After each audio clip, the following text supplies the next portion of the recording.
I'm buying up lots of acreage for like nothing. And I sell all that property, I make over $90,000 cash. So I go to my wife and she's pregnant. I said, honey, I'm going to quit my job and become a full-time land investor. And she's like, absolutely not. So I said, okay. So it took about 18 months for the land investing income to exceed the investment banking income. And then I quit, and I've been doing it full-time ever since. And this year I've done over 6,000 transactions. Welcome to the Land Life podcast with your host, PJ Riley.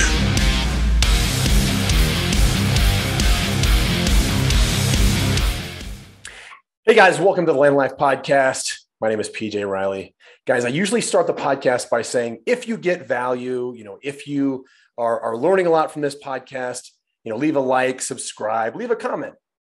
Today, I'm not going to say that. You are definitely going to get value. You're going to learn a lot. You're going to want to have a notepad and a pen. You may need to pause the podcast halfway through, go grab a snack, grab some water, and come back. Rest up a little bit because there's going to be a lot of information here. Guys, today we have Mark Podolski, the Land Geek. He is, like he tells everybody else, he is a big deal. And let's read through his resume here. Host of the Land Geek podcast, Best Passive Income Model podcast, which I was on in, I think, 2017. And currently at the Art of Passive Income Model podcast. He's the best-selling author of Dirt Rich, How One Ambitiously Lazy Geek Created Passive Income in Real Estate Without Renters, Renovations, and Rehabs. Mark, how you doing, man? PJ Riley, thank you so much for that wonderful introduction. There's no way I'm going to live up to it, but I appreciate it, and it's an honor to see you again, brother. And thanks, man. I'm excited to talk. Me too. I'm super excited. And guys, if you've seen me on a podcast or if you've heard my story, so the story kind of goes like this. I was looking at investing in real estate, so I go to the place where everybody goes, right? YouTube. And my buddy says, you need to invest in Detroit. You need to buy $1 houses. That's how you're going to get rich. So me knowing nothing about real estate, I'm investing in Detroit. I go on YouTube. I go through all these videos. I'm like, this is not going to do it. But during the course of my research, I stumble upon this guy. And he's got this video talking about buying and selling vacant land. And so if you've heard me say that, you know there's this mysterious guy out there. Mark Podolski is that guy. He is the reason I started investing, buying and selling vacant land all over the country. So I want to tell you officially, Mark, thank you for that. My pleasure. My pleasure. So Mark, you got a really interesting story, and I think a lot of people will benefit from it. Maybe go back a little bit and kind of let us know what led you to this point where we're at right now. Yeah. So if we rewind the tape now, oh my gosh, 22 years. Wow. So in 2000, I was a miserable, micromanaged 45-minute commute to work and back investment banker, specializing in mergers and acquisitions with private equity groups. And PJ, it got so bad for me, I wouldn't get the Sunday blues, anticipating Monday coming around. I'd get the Friday blues, anticipating the weekend going by really fast and having to be back at work on Monday. So my firm hires this guy, and he's telling me that as a side hustle, he's buying up raw land, pennies on the dollar at tax deed auctions. He's flipping them online, and he's making a 300% return on his investment. Wow. Well, PJ, I'm looking at companies all day long, and a great company, has 15% EBITDA margins or free cash flow. Average companies, 10%. I'm looking at companies all day long, less than 10%. So I don't believe him. So I've got $3,000 saved up for car repairs.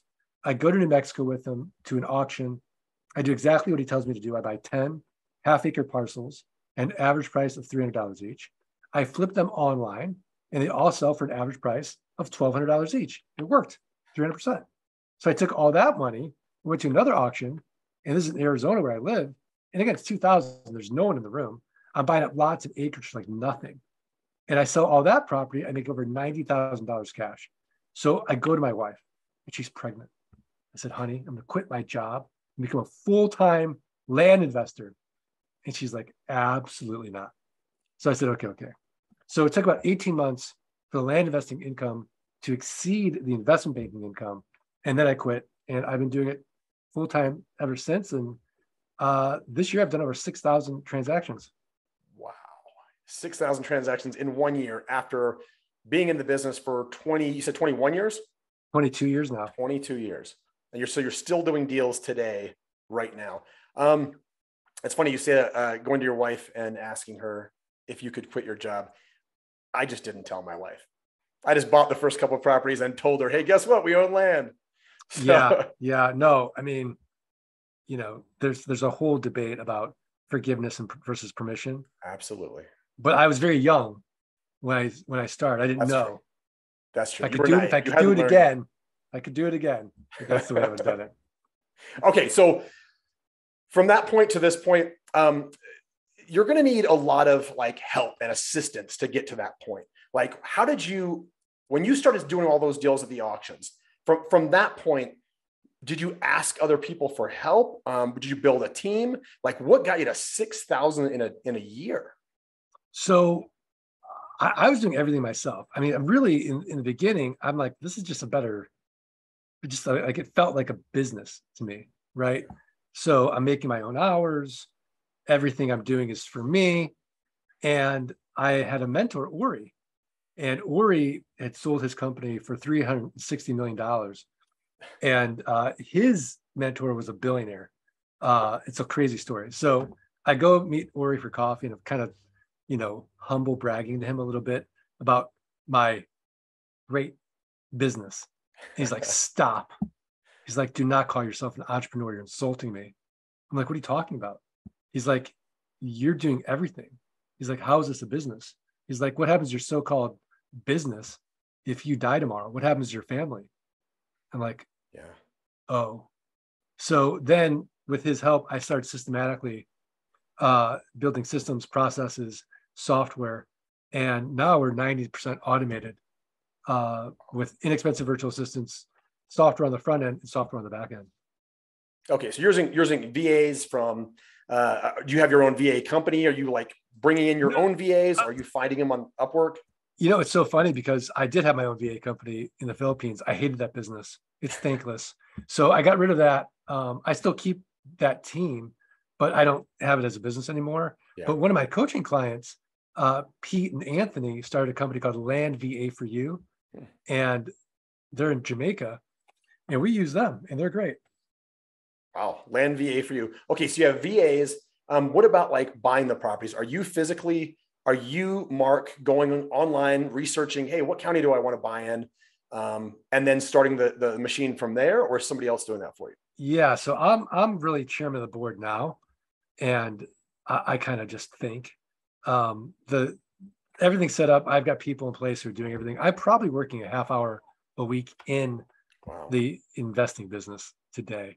So I can tell you, I look at numbers and, we're trending great. But otherwise, as far as like the day to day, I've got my team doing that. And then if they need help, I'm always there. Yeah.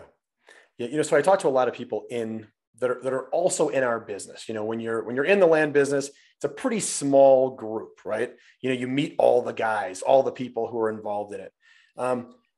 Where do you see, I guess, the future of the land business that you and I are doing, where we mail to buyers and we buy the property and then sell it online? Where do you see the future of that? Yeah. So I'm kind of a paranoid guy when it comes to business. And so I wake up every day and I think to myself, if everything's going to change, and everything is going to change, what's not going to change? Yeah. And I think fundamentally what's not going to change is everyone's still going to want a good deal, and they're always going to want a real asset. And so land is a real asset, nothing to maintain, nothing to protect, nothing to destroy. It lasts forever. And if we can create a good deal for people, and when we're making our money on the buy because we're buying it right, then fundamentally speaking, I don't see this business really ever going away. Yeah. Land is the basis of all wealth. And so I'm still optimistic about the future. I do think that we have a huge market. Yeah. And we couldn't think of a more boring niche. Like, you're not going to go in HGTV and see flip this land. The before pictures raw land, the after pictures raw land. Yeah. So it's still, sort of untouched. massive market. There's billions of acres of land for sale. There's relatively few people doing it. You, me, a million people could be in this niche. We'll all run out of money before we run out of deal flow. Yeah, absolutely. And when I go, it's funny that you say that. When I go to real estate meetup groups or any sort of meetup group for that matter, you go around the room, everyone's kind of talking about what they do. I'm a house flipper. Oh, I own self-storage. I start talking, they say, and I'm like, yeah, I buy and sell vacant land. And then the room is quiet. Like nobody says anything, right? They're like, what? Yeah. They're like, okay, do you develop it? Do you, are you building houses on it? I'm like, no, I just, I buy it and I sell it. And they're like, that's it? I was like, yeah, that's all I do. And I sell it typically on owner financing. And they're like, whoa. You can't cash flow land. Like, that's not possible. You can't cash flow land, but with the model that you teach and the model that I obviously picked up, you absolutely can cash flow with vacant land. Yeah, absolutely. I mean, that's the whole goal of this, is to get out of what I call solo economic dependency, which means if you're personally not working, you're not making any money. So once our passive income exceeds our fixed expenses, we can work when we want, where we want, with whom we want. We can move up Maslow's hierarchy of needs into self-actualization and really fulfill our greatest life purpose. Yeah. So it's a worthy pursuit. Yeah, absolutely. One thing I do notice is, how are you? So you had a podcast, and we'll get into that in a second. You have 3 podcasts. We'll get into that in a second. How have you, Mark, when you get around entrepreneurs, like business people, you start learning what they do, and it's super interesting. And I'm like, wait a minute, this guy does self-storage. This guy buys and he owns laundromats. There's so many different things out there. How are you avoiding? I mean, coming up, how did you avoid all that shiny object syndrome? Well, I certainly was guilty of it. I think I had an advantage, honestly, because of the investment banking. Because remember, I'm looking at companies all day long. That's true. And so I'm talking to CEOs and the CFOs, and they all have a story. And if they're coming to me, they all want to sell. Yeah. So it's always looks way more sexy from the outside until you start doing it yourself. And it's not to say that, I mean, look, I don't care what people do, whether it's self-storage, multifamily, mobile home parks, fix and flips, the Burr method. They're all great for you if that's what resonates for you. And I think the problem is it's like building a bridge, right? It's brick by brick by brick. The problem most people have is they put in a few bricks. They say, oh my gosh, this is hard. They go on another podcast, they're like, screw it, ATM investing. And they start building another bridge. Same thing, it's hard. So you got to build that bridge to completion. And on a long enough timeline, everyone gets paid. It's not like I'm so great at land investing. It's just I've been doing it longer than everybody. Yeah, absolutely. You definitely make money in land investing. It's a business where it's surprising, and it's like a train. You got to keep it going and keep it going. And once it hits a certain speed, it's really hard to stop it. You can pull back and go on vacations. Like I see you on social media going on vacations and really enjoying life, because that train is going so fast. It's not stopping anytime soon because of the systems and things like that you've built.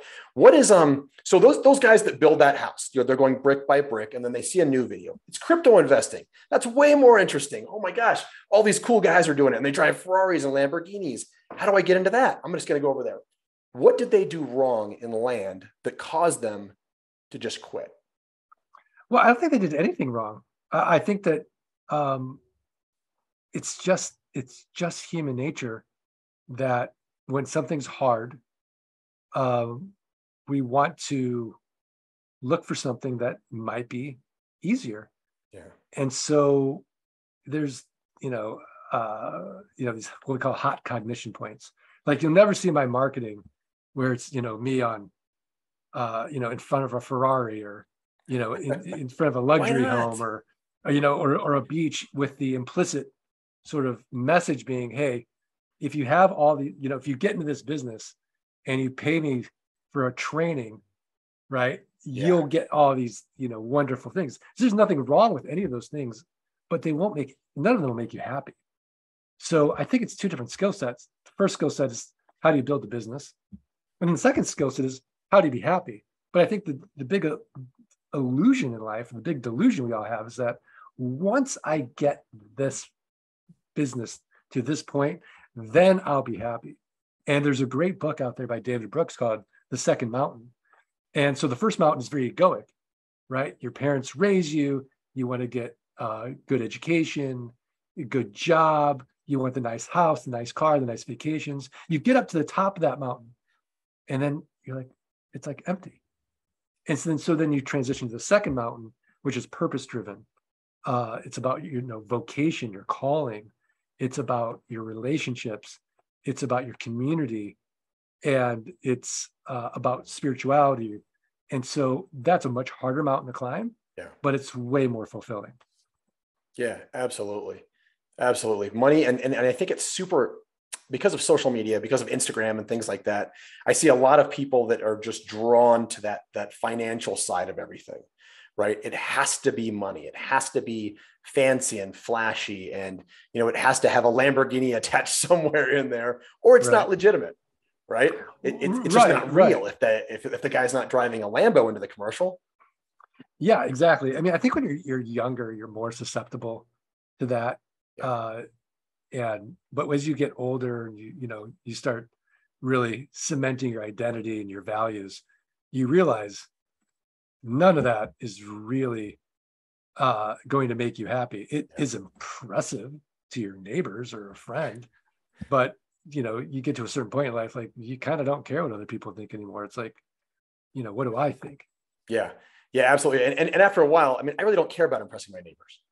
Because you're older like me, but I think when you're like in your 20s and 30s, you're kind of, that's our culture. Sure, absolutely. And if you're a young guy, you want to be, the cool young guy. You want to attract the opposite sex. You want to be wealthy, big baller like you see on Instagram, and that seems to be what attracts everybody. But you're right. As you get older, it's more of just what makes you happy. Going on family vacations and just being around people, just people in general. And if you can build something kind of like you've done, you can build a lifestyle, like a lifestyle business like Land, where you can spend all day with those people. You can, that's your time, and you can do whatever you want. Yeah. I mean, I think that's what I really love about the land business is you get to a certain point and then you really transcend money and you look for all the things that money can't buy, right? A calm mind, a fit body, a house full of love. And you have the time to devote to those worthy pursuits. Absolutely. All right, let's shift gears a little bit. Podcasting. You've been on podcasts since December of 2014. Is that right? You know what? I think so. I don't even know. I'm almost positive you were on, because I started listening in January of 15. Yeah. I mean, I bet it's been 10 years, maybe 2012 even I started. Okay. So why podcast? Why talk about the land business to everybody? Why'd you decide to go that route? Yeah. So it's so funny because when my wife asked me the same thing at the time, she's like, why are you going to teach people this? Yes. She's like, aren't you to create your own competition? And so I put on my investment banking hat and looked at the size of the market. And I was like, there is no competition. There's no big money. Sure. There's no private equity groups. There's no hedge funds. So I'm like, why not help other people? Like, we have enough.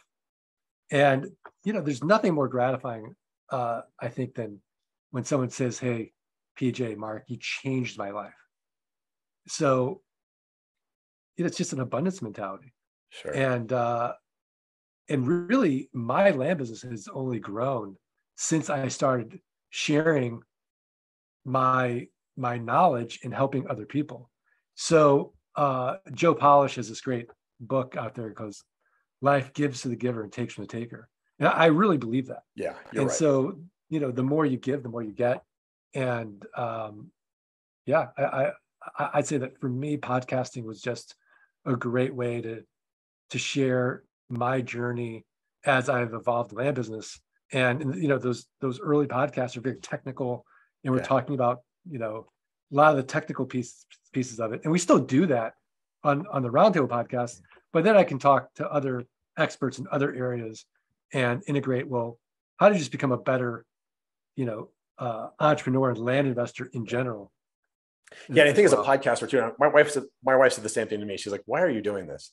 But honestly, the reason I do a podcast is because I want to show people what exists out there.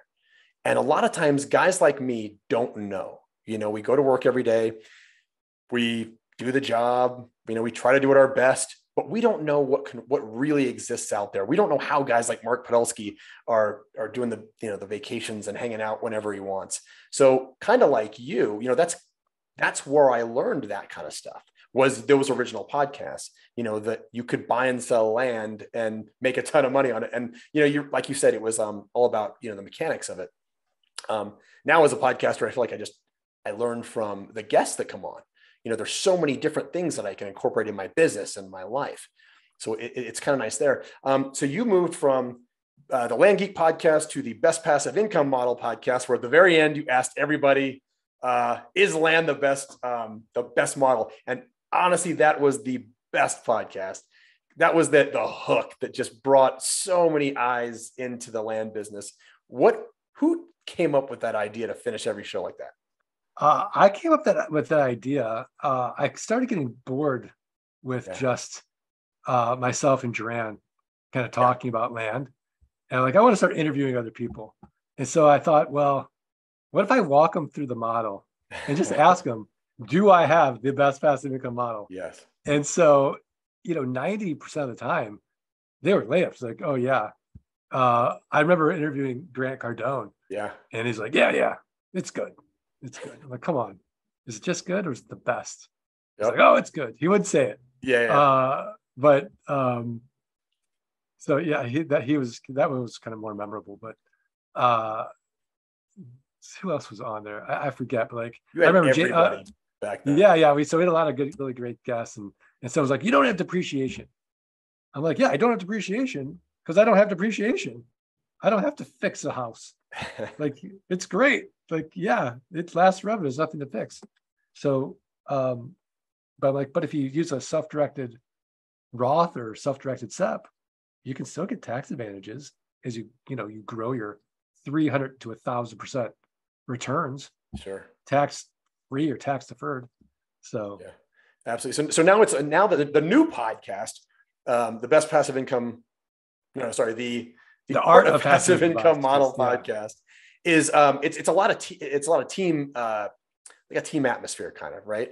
So you're learning you've brought on all kinds of different experts in land investing, and you guys just go over a new topic every week, but it's a ton of different opinions about that specific topic. And you got all these different experts on the show.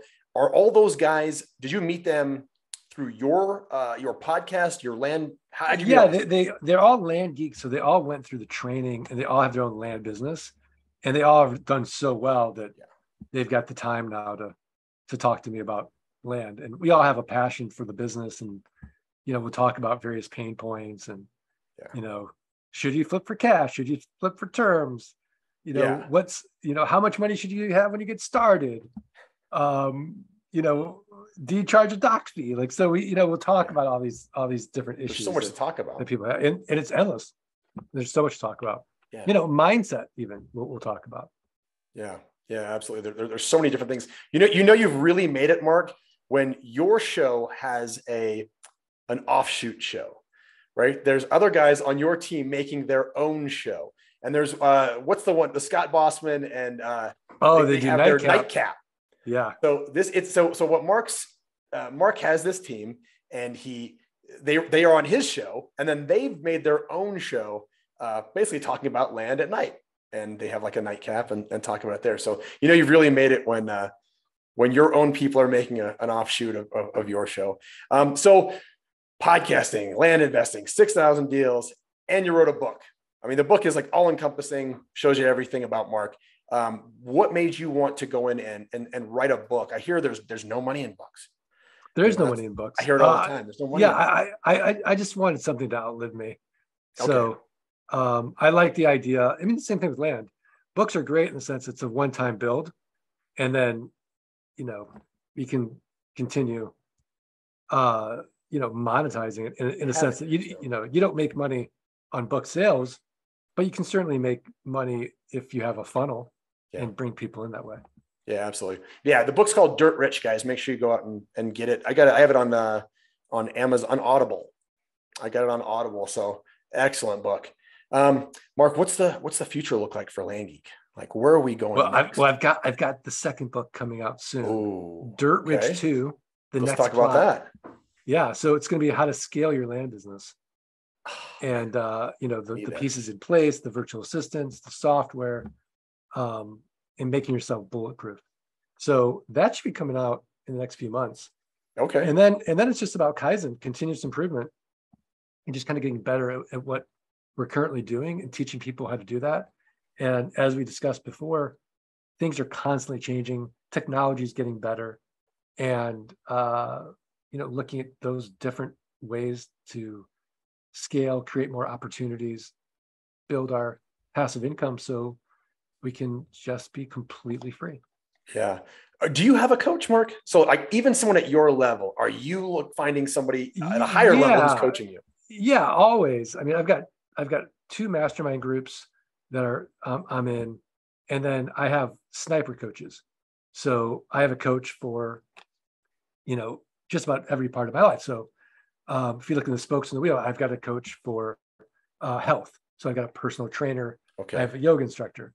I have a nutrition coach. So, I always like the metaphor, like we're like $1 million racehorse, right? Yeah. So if you had $1 million racehorse, how would you treat it? Well, you get it enough sleep and, exercise and eat right. So I do that. And then I sort of have a mindset coach as well. And then as far as scaling, a lot of that in marketing coaching, I get in my mastermind groups. So I find, whatever I need to in that point in my life to find a coach to help me with that issue. And oftentimes it's just the accountability is worth the price of admission, because if I'm paying for it, I'm showing up, and just by showing up, it'll move the needle. Yeah. And guys, I think like Mark, if you build a community, you don't even have to have it like an official community. You build a community of other entrepreneurs, let's say that like to buy and sell land or like to do real estate, some sort of real estate. You're going to learn so much from these people, and they're going to teach you little tidbits here, little tidbits there, and you're going to grow. So I think a lot of people are afraid of making friends in their own industry. Like, what if I tell them my secrets? They're going to take those secrets and run off with them. Like, no, that's not how it works. You tell them a secret, they tell you a secret, and then you start building yourself and you get better and better and better, and everybody grows. What do they say? Like the rising tide raises all ships. Yeah, that's true. Yeah. It really is. It actually works. Find people that do what you want to do. Tell them what you're doing. Maybe they'll get something out of that. They tell you what they're doing and you'll get something out of it. Yeah, absolutely. I mean, you can learn from everybody in all walks of life. Yeah, you just have to be open to it. Absolutely. Mark, where can people find you? TheLandGeek.com. And PJ, if they want to, I think if they're going to learn more, the best way to learn is by doing it. I've got a free course, teach them how to double their money 30 days or less. So it's TheLandGeek.com/quick deals. TheLandGeek.com/quick deals. Okay, TheLandGeek.com/quick deals, guys. And all that will be in the show notes at the bottom. Mark, anything else you want to say before we wrap up? I love the Zig Ziglar quote. If you'll do for the next 3 to 5 years what other people won't do, you'll be able to do for the rest of your life what other people can't do. That's awesome. That's huge. Mark, usually we finish every podcast like this. And I'll be honest, I kind of stole this from you. Yeah. I needed something to say at the end of every podcast. One big question to ask people. So a buddy of mine says, ask them whether they would buy land. And so my big question at the end of every podcast is, if you, Mark Podolski, could buy land anywhere in the world that you want, where would it be and why? Well, I do have a certain special place in my heart for 40-acre parcels in Nevada. I love them. They so great. And there's something about 40 acres that it's very emotional for me.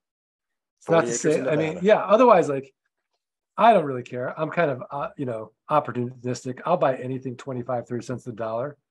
But if I could only choose one, Nevada 40s. Nevada's it. 25 and 30 cents on the dollar. Tell that to any house flipper, real estate investor that buys anything with a structure on it. 25, 30 cents on the dollar. And they'll have a heart attack. I know. They don't believe us. They have no idea. But that's fine. Yeah. More dirt for us, right? Exactly. More dirt for us. Right. All right, guys. Hey, Mark, thank you so much for being here. I really appreciate it. And thank you for the years of videos and podcasts and books and all the awesome things there too. Guys, I highly recommend you check out everything Mark Podolski. The guy's got like a lifetime of knowledge and information to help you out with. So guys, until next time on Land Life.